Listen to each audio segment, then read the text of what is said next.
Deep in Sudan's gold country, miners toil in the searing heat, barely surviving in what should be one of Africa's richest countries, providing gold for a war a continent away. We investigate a force more powerful than Sudan's government controlling its gold, subverting Sudan's destiny, threatening me and our sources, and thwarting democracy to evade sanctions in Russia's war on Ukraine. Russian manager's on his way, they say. We uncover the extent of Russia's grip on Sudan.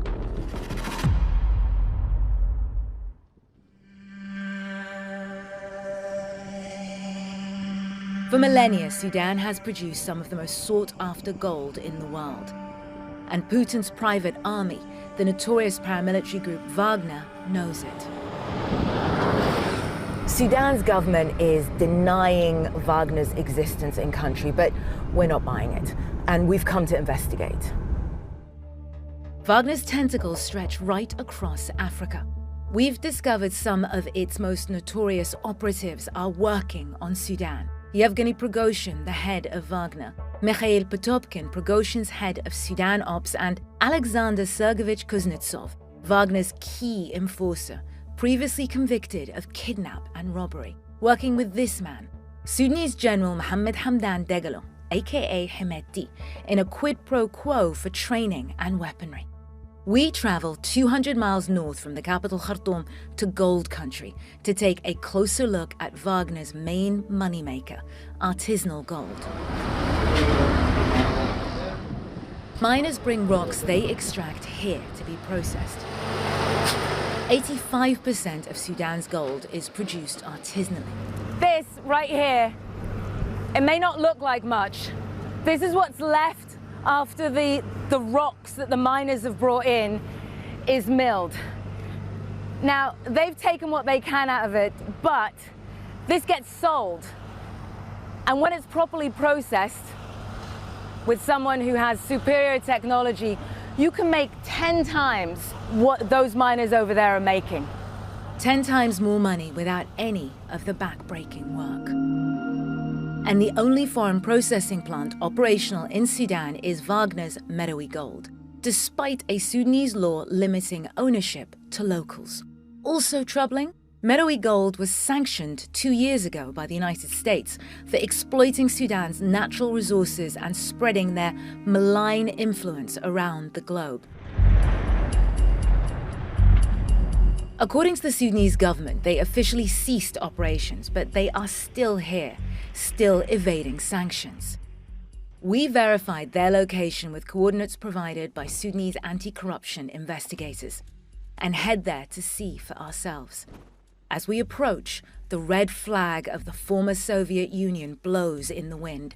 Increasingly used by Russian nationalists, it brazenly marks the Merowe Gold compound. A Russian tanker sits next to it. We get to the entrance and decide to ask a few questions, but not before we turn on our covert cameras. دي هالشركة الروسية؟ Well, that's convenient. They've just confirmed the Russians are at this location. نحن صحفيين مع قناة CNN. عاوزين المدير الروسي. عاوزين بس نستفسر معاه في حاجة. There's a black pickup approaching. Okay, tamam. Guards just confirmed that the Russian manager's in that black pickup and is on his way to us. A Russian van races to the office, but no one seems to be coming over. Seems the Russian manager has changed his mind. But others turn up instead. أعتقد الأخ وراك الإذن بتاعنا.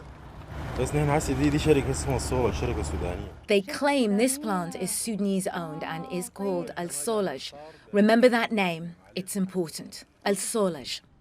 We head off the property to do some more filming, but we're followed. Security approaches. They want us to stop. This is public ground. This is public ground. Why is your berm stopping here? Trying to get us to move on. They're taking pictures of us, of our license plates.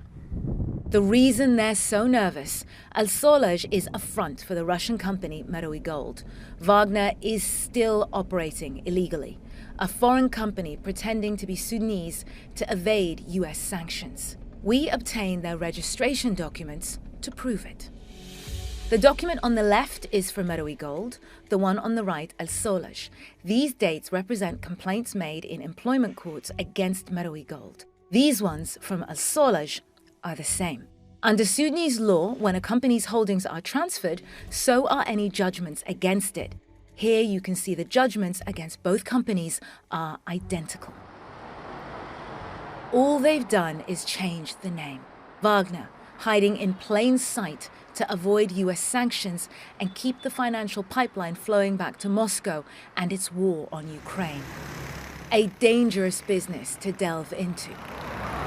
Since we've arrived in country, I've been informed by sources of threats that they believe to be credible against me. They say that's what happens here when you look too closely at Russia's business dealings. We're off to meet one of those sources, and he's asked that I come alone.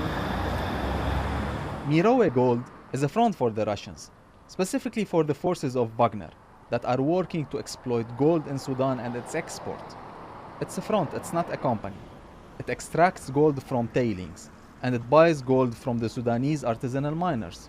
That's not legal, because the law says that any gold producer is supposed to report the quantity it produces to the central bank and to the Ministry of Mining, and that does not happen.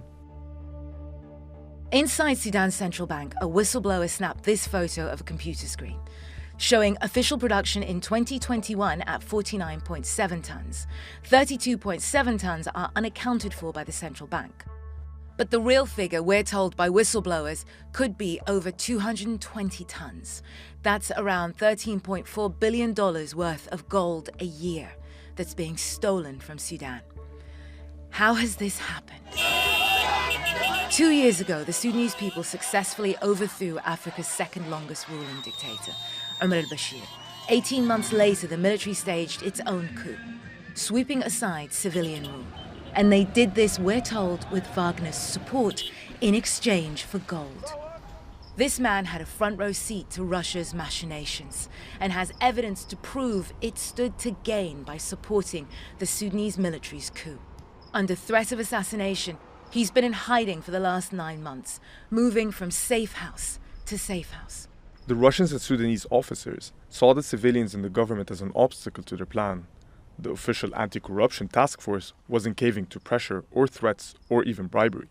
The armed forces were found to be complicit in the smuggling of gold by the Russians, and it was raised with them. Do you blame Russia for the death of democracy here in Sudan? Definitely. Russia carries the majority of the blame for the stillbirthing of Sudan's democracy. Just days later, his nephew was killed by state actors trying to stop a pro-democracy demonstration. In the 2 weeks we've been in Sudan investigating Russia's illegal gold mining, 10 people were killed protesting for change. It's not just on the battlefields of Ukraine that Russia is spilling blood. Here too there is a human cost. The cost of Russia's support of Sudan's generals in return for its gold. Naim Al-Bagher, CNN, Khartoum, Sudan.